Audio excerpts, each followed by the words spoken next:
Leitura da carta de Paulo aos Efésios, capítulo 6, versículos 5 a 9.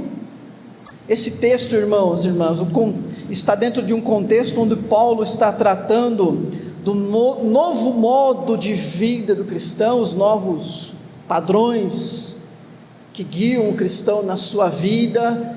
Especificamente aqui nesse texto está falando do lar, das nossas relações sociais, relações com pessoas do trabalho.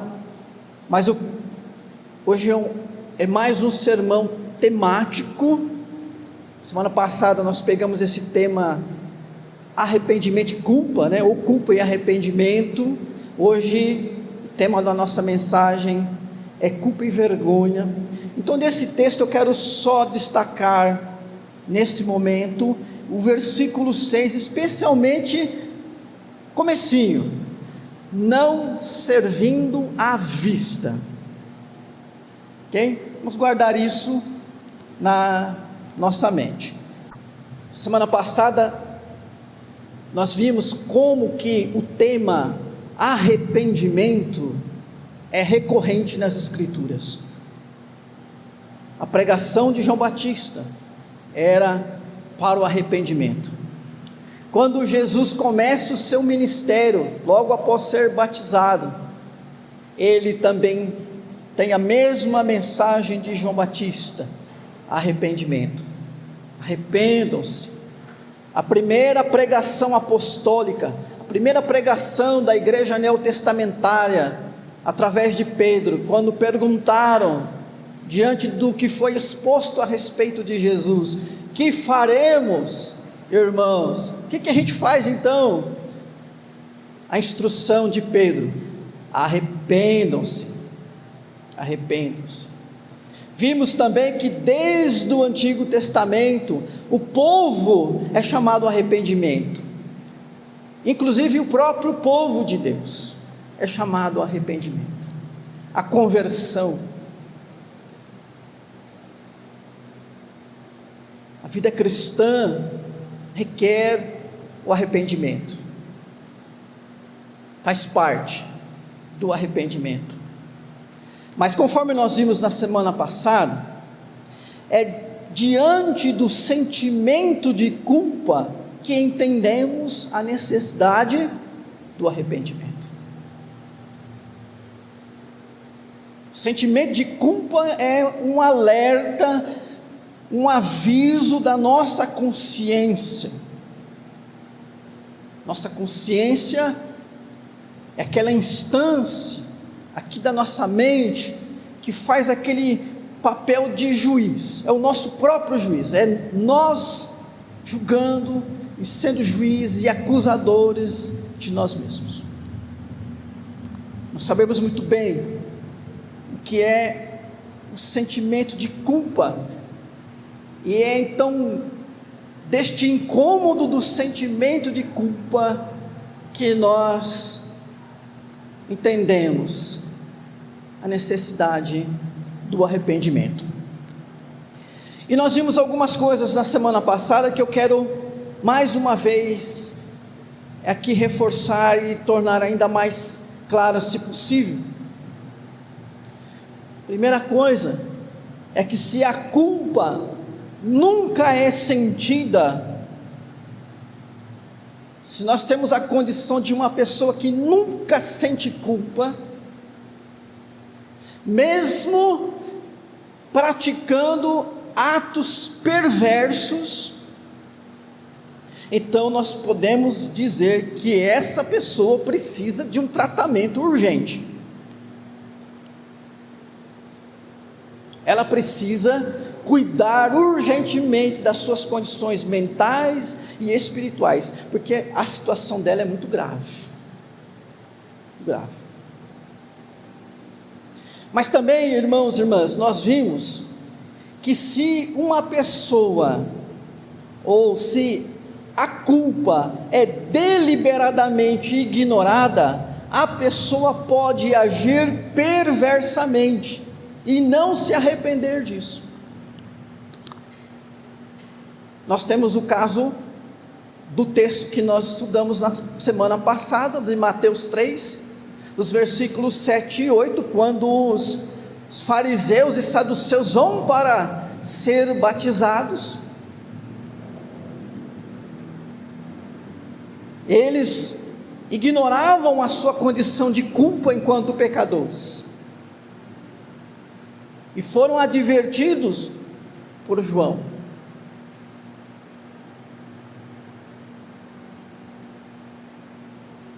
Temos que ouvir a nossa consciência, temos que atentar para o que ela está nos dizendo. Nós não podemos ignorar a voz da consciência. E um outro problema, irmãos, irmãs, é que se a culpa é reprimida, é diferente de ignorar. Ignorar é você colocar em algum canto que você não vai ver, não vai trazer à memória, é você fazer de conta que não está lá. A reprimida, a culpa reprimida é aquela que você vai deixar guardada e não vai dar o término nela. Se a culpa é reprimida, a pessoa poderá ter uma série de transtornos psíquicos que vão acabar com a sua saúde mental. Há uma série de doenças aqui da nossa mente, e que podem se refletir, e que geralmente se refletem no nosso corpo, que é vinda de uma culpa reprimida.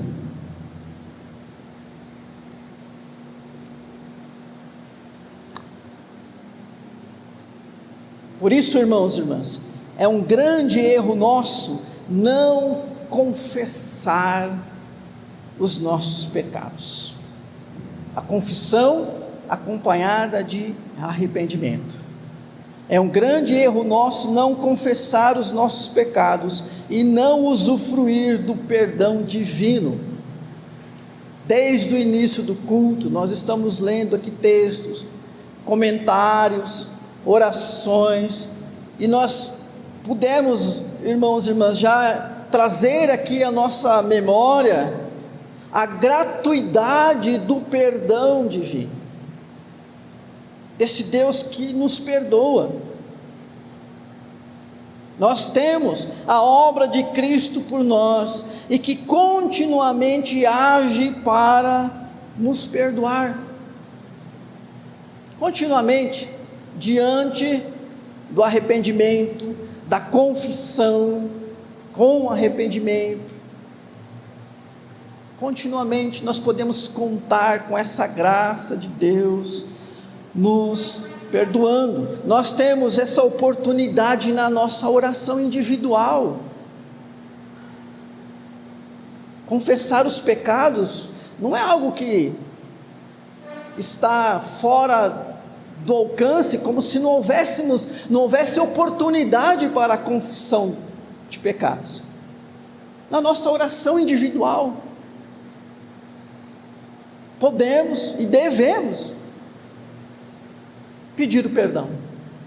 Claro que esse pedido, mais uma vez, diante da culpa pelo pecado, o arrependimento, confessar, receber o perdão do Senhor. Nós temos essa oportunidade na oração individual, nós temos essa oportunidade também na oração coletiva, essa da liturgia, quando nós então estamos reunidos com o povo de Deus e cultuando, e nós oramos, agradecendo, louvando, adorando, mas também nós temos esse momento de confissão,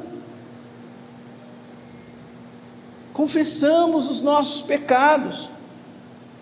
Então, queridos irmãos e irmãs, é um grande erro nosso não confessar os nossos pecados, visto que é uma graça de Deus, é uma dádiva do Senhor, e que é necessária, como nós vimos, porque percorre todas as Escrituras, o convite de Deus para o arrependimento. Então, diante do Senhor, você tem tudo garantido para que, diante da culpa, você se arrependa, confesse os seus pecados e seja perdoado. Não é falta de oportunidade, não é falta de um meio viável, não é algo que demande algo que você não tem, como se você tivesse que merecer ou tivesse que pagar por isso. Não. O que é que pode estar nos impedindo ou te impedindo de confessar seus pecados para Deus e ser perdoado? Se há algum, digamos, impedimento, certamente ele está em você e não está em Deus. Mas assim como é um grande erro não confessar os nossos pecados a Deus, ou seja, sermos perdoados por Ele, também, irmãos e irmãs, é um grande erro não perdoar a si mesmo.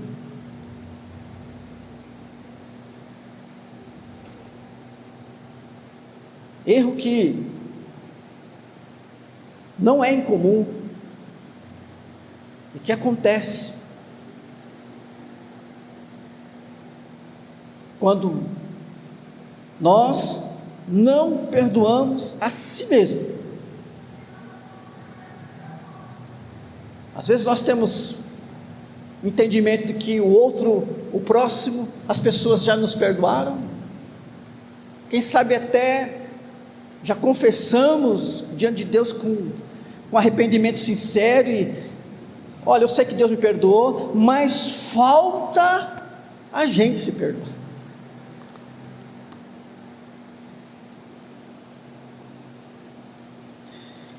Considerando que o perdão de si mesmo não é ignorar que o erro ou o pecado foi cometido, que trouxe consequências.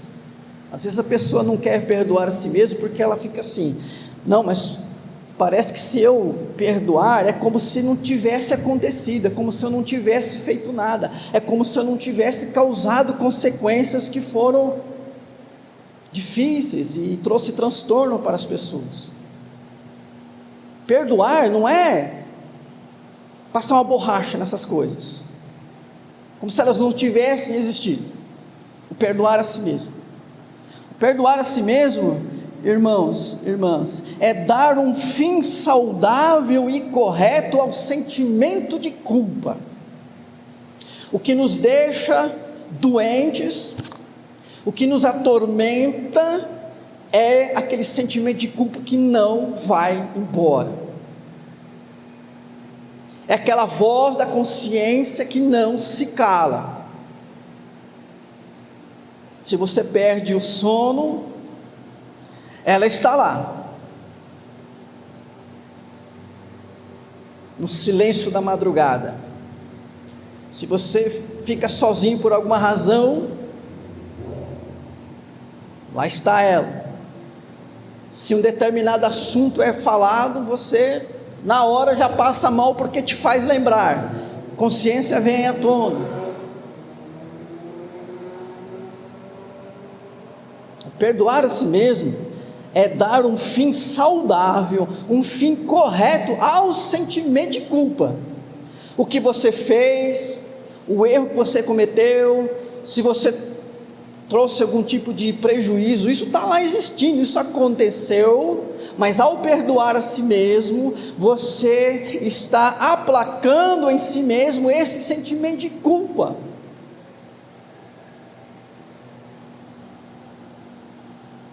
Talvez alguém diga assim, eu sei que Deus me perdoou, eu sei que o fulano me perdoou.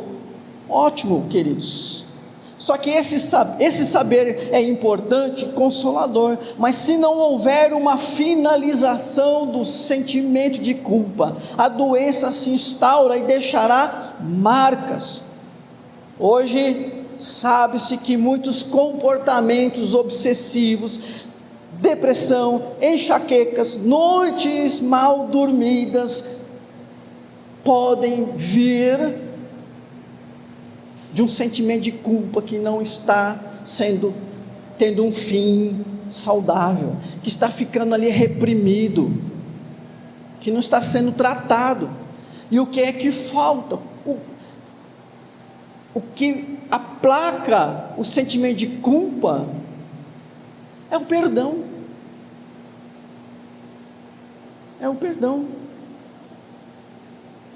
E por causa desses comportamentos neuróticos, histéricos,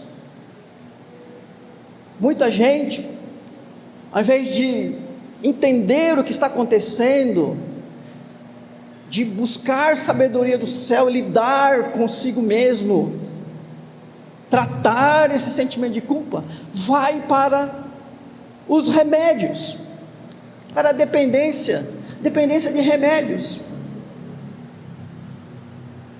Claro que não se toma remédio só para isso, mas talvez é o remédio que entorpece a mente, que te dá a oportunidade de dormir sem ouvir aquela voz, aquela situação, aquela culpa que não está sendo tratada, por falta de perdão.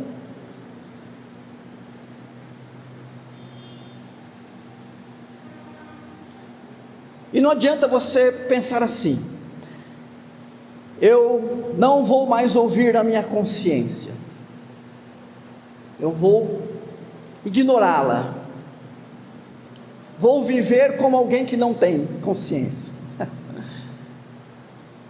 Está fora do nosso controle. Conscientemente,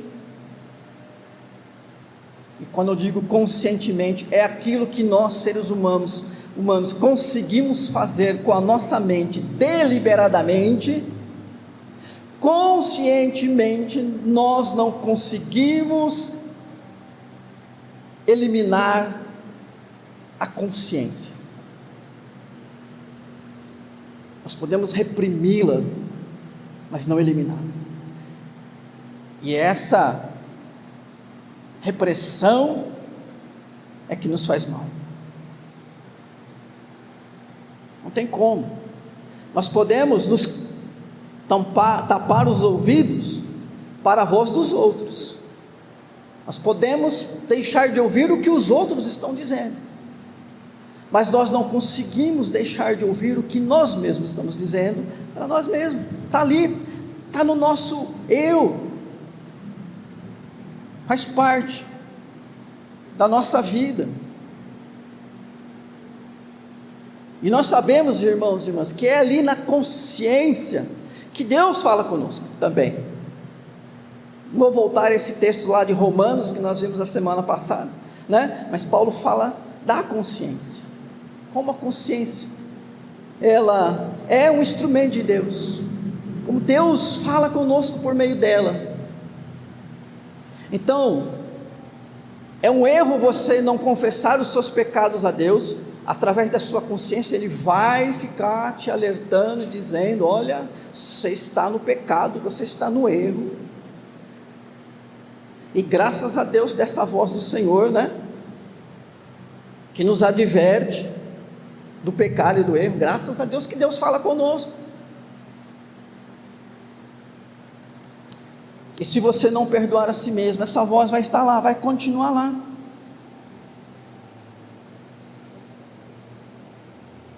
Então, meu irmão, minha irmã, diante da culpa, daquilo que já falamos na semana passada, e dando então essa finalização sobre culpa, confesse seus pecados ao Senhor, e cuide da sua mente, aplaque, perdoe a si mesmo, aplaque essa culpa.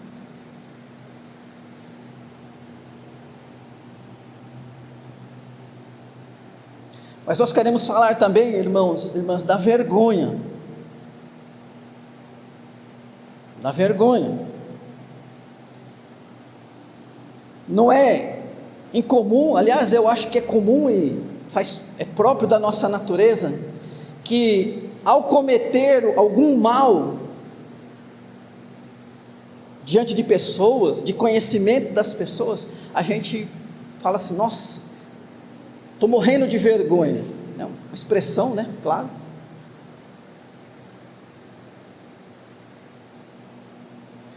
A culpa é aquela voz, a nossa própria voz, é nós sendo o nosso próprio juiz.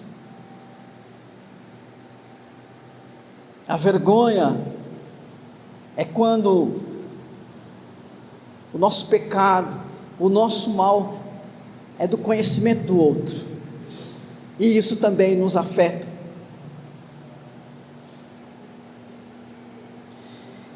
E enquanto na culpa há quem tente se esconder de si mesmo, e claro, não vai conseguir, porque essa voz interior, ela está aqui, não tem como a gente se ausentar, né, da nossa própria consciência. Enquanto na culpa há quem tente se esconder de si mesmo, e se frustre, ou tente se esconder de Deus, e também se frustre, porque ninguém consegue isso. Nós lemos no Salmo 139, né? Deus conhece todas as coisas.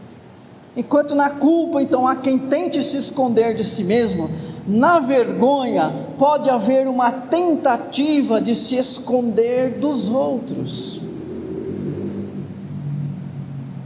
Então eu cometi um pecado, eu pratiquei um mal.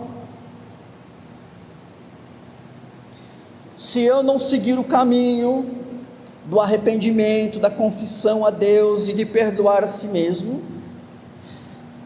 não adianta, aquilo vai ficar aqui no meu interior, não vai me deixar. Eu não consigo me livrar disso. Mas qual é a possibilidade então de se esconder das outras pessoas?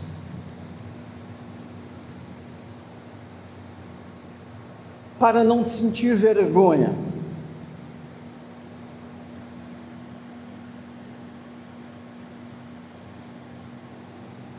Porque existe, irmãos e irmãs, aquela condição bem-sucedida, que pode ser bem-sucedida, da gente praticar o pecado, praticar o mal, fazer as coisas erradas, sem conhecimento dos outros. Ora,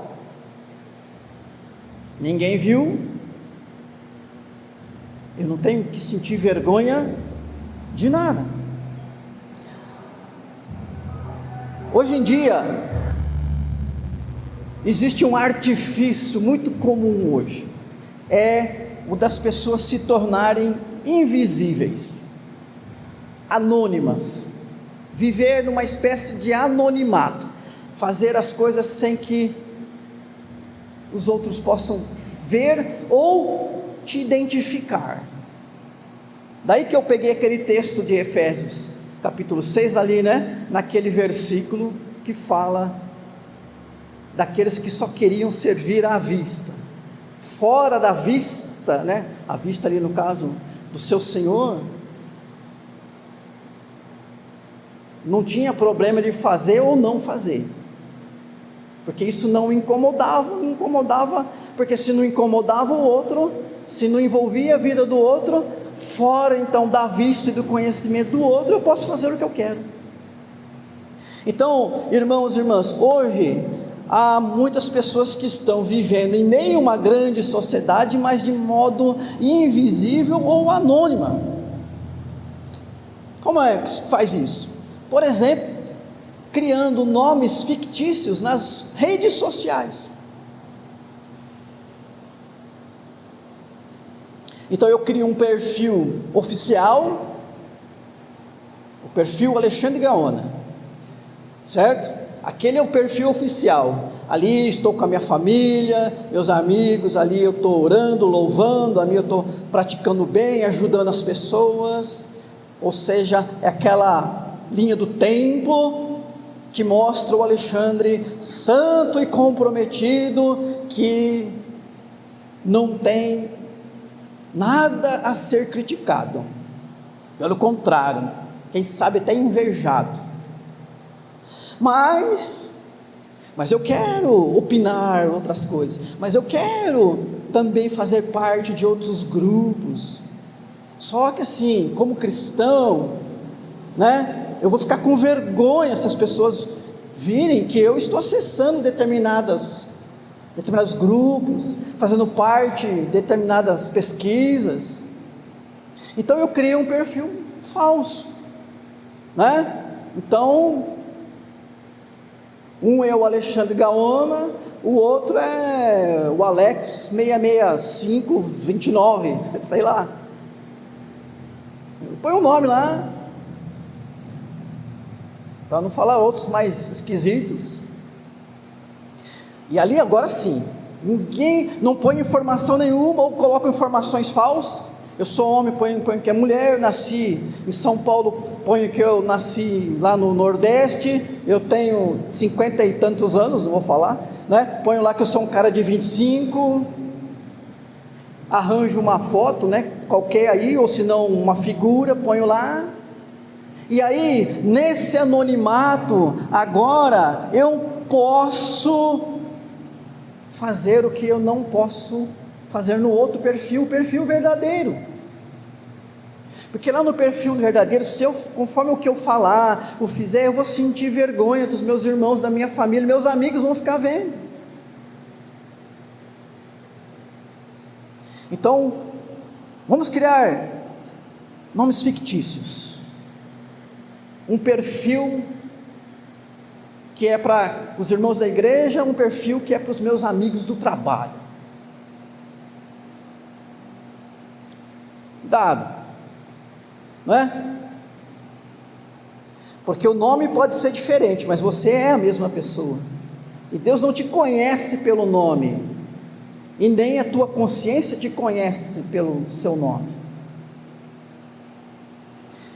Também, irmãos e irmãs, temos aquela possibilidade de colocar senha nas pesquisas e conversas particulares e íntimas, inclusive a cônjuges que põem senha que o outro não sabe, então, ó, essa conversa com tal pessoa tem senha,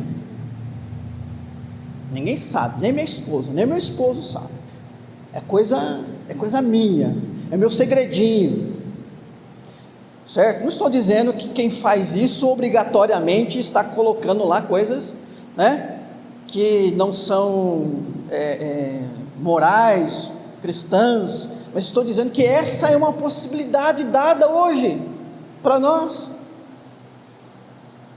Nós podemos então viver no anonimato. Aliás, né, os navegadores de internet têm lá uma opção de aba anônima, onde você entra e supostamente, o que eu acredito que não seja verdade, mas supostamente diz que não vai aparecer depois no seu perfil, né? Quando você entrar no navegador e alguém, deixa eu ver o que o Alexandre está vendo, você vai ver o Alexandre não entrou naquela página, por quê? Ele entrou através de uma página anônima. Existe esse recurso. Veja que a própria sociedade hoje, de certa maneira, ela se incomoda com a questão da vergonha, sabe que a vergonha é uma coisa incômoda, então eu não quero que você deixe de consumir, eu não quero que você deixe de usar a ferramenta que eu tenho, e que eu ganho bilhões, né, de dólares em cima dessa ferramenta. Então qual é o seu problema? Você não quer ser identificado, você quer ser invisível? Está aqui o recurso, está aqui o recurso. Mas mesmo fora das redes sociais, porque, irmãos e irmãs, nós podemos selecionar ocasiões e selecionar públicos para ser de um jeito ou ser de outro. Por exemplo, né, eu posso pensar assim, ou alguém pode pensar assim: deixa para fazer o que eu quero quando o pastor, meus irmãos da igreja ou minha família não estiverem juntos. Então qual é a ocasião em que eu posso dizer, fazer e agir de determinada maneira que eu não vou causar vergonha.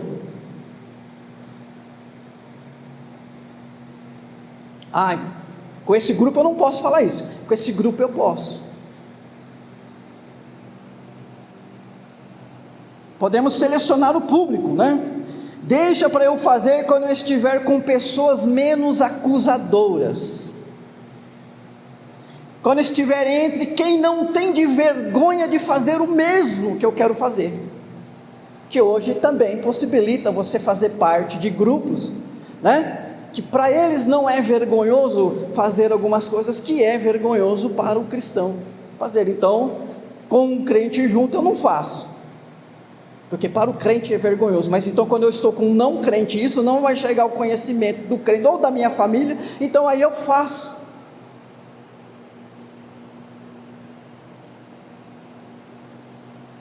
E é assim que nós vamos então tentando através desses subterfúgios nos livrar da vergonha e talvez da culpa.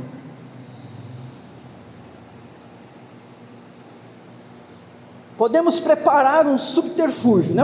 Uma desculpa.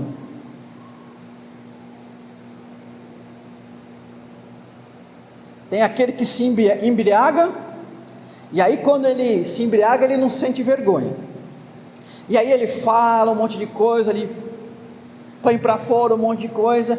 Quando ele está sóbrio, as pessoas, olha, você disse aquilo, você bebeu e falou aquilo, a pessoa diz assim, eu não lembro porque eu estava embriagado. Já ouviram disso? Não é?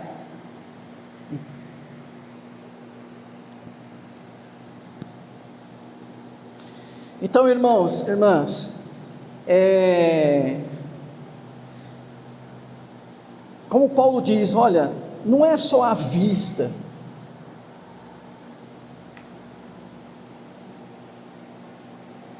não é só a vista, ou seja, se não há ninguém vendo, está liberado.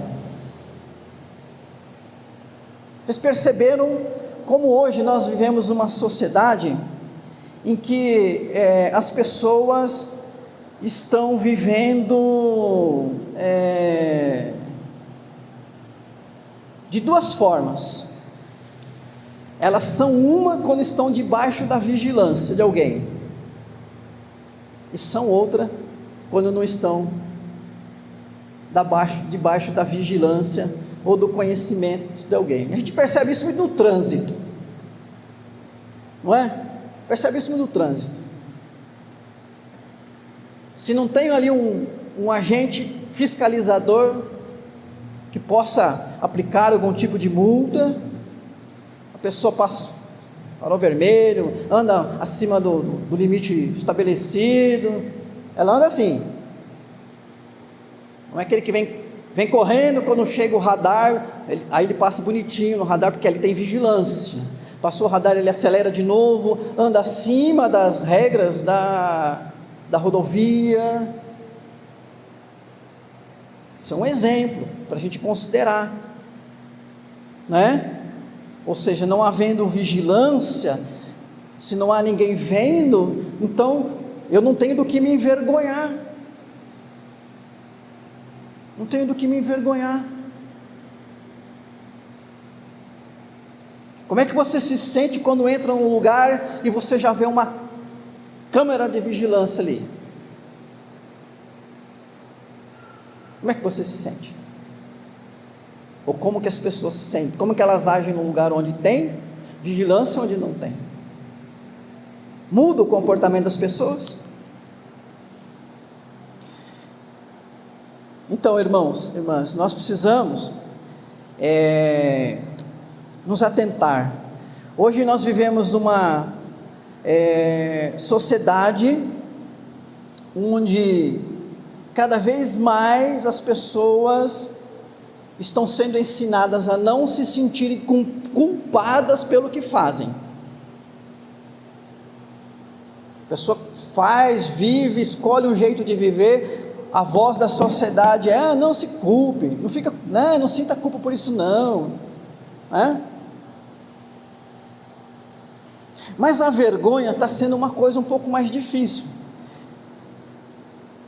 E aí, a própria sociedade está fazendo desse sentimento que incomoda a vergonha um instrumento também para poder dominar e manipular as pessoas.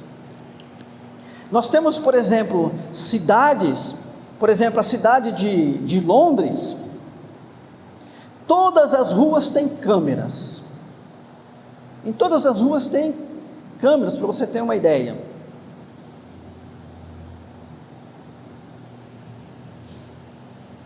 Escolas estão colocando câmeras, empresas estão colocando câmeras.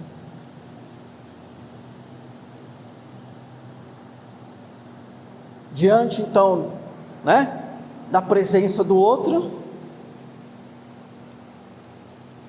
se eu estou sendo vigiado, então deixa eu me comportar bonitinho. Se eu não estou sendo vigiado, então, ou se as pessoas que verão o que eu fizer são desconhecidas, não sabem quem eu sou, ou seja, se eu sou um sujeito anônimo, então também está liberado para fazer o que eu bem entender, certo?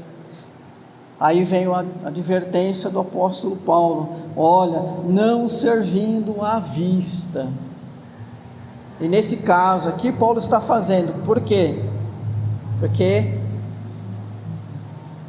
quando estiver à vista, quer fazer para agradar, ou seja, fazer segundo o que a pessoa espera.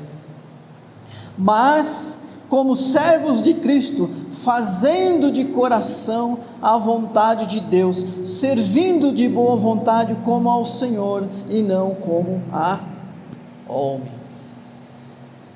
É aquele entendimento, irmãos e irmãs, de que